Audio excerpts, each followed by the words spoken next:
చెప్తున్న ప్రకారము 1,00,000 houses ready for sale ఉన్నాయి. నెక్స్ట్ 5 ఇయర్స్‌లో 5,00,000 మందికి జాబ్స్ క్రియేట్ అయ్యే అవకాశం ఉంది.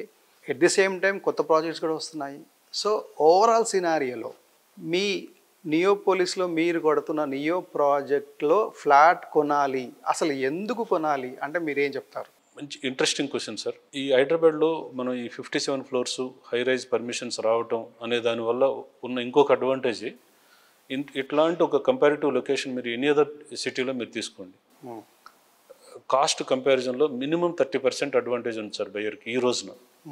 ఇట్లాంటి ఒక లొకేషన్లో మీరు బెంగళూరులో కొనాలంటే కొనే ప్రైస్కి, ఇక్కడ కొనే ప్రైస్కి, ఆర్ మీ గుర్గాం కానీ లేకపోతే పూణే కానీ ఇట్లాంటి సిటీస్తో ఇట్లాంటి లొకేషన్ కోకాపేట లాంటి లొకేషన్ కంపేర్ చేస్తే, because of the high rise బిల్డర్కి కూడా ఒక అడ్వాంటేజ్ వస్తుంది కాబట్టి అడ్వాంటేజ్ని కస్టమర్కి పాస్ చేసుకుని కాంపిటేటివ్ మార్కెట్లో ఆటోమేటిక్గా పాస్ అయిపోతుంది.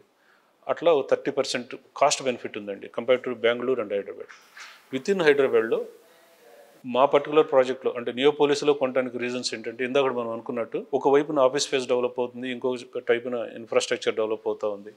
ఆల్మోస్ట్ 26 మిలియన్ ఎస్ఎఫ్టీ ఒక ఆఫీస్ స్పేస్ అండర్ కన్స్ట్రక్షన్లో ఉందండి విత్ ఇన్ నియోపోలిస్లోనే. అంటే వాకబుల్ డిస్టెన్స్లో ఆల్మోస్ట్ ఒక 1.5 lakh ఎంప్లాయ్మెంట్కి ఆపర్చునిటీ ఉన్నంత ఆఫీస్ స్పేస్ డెవలప్ అవుతుంది.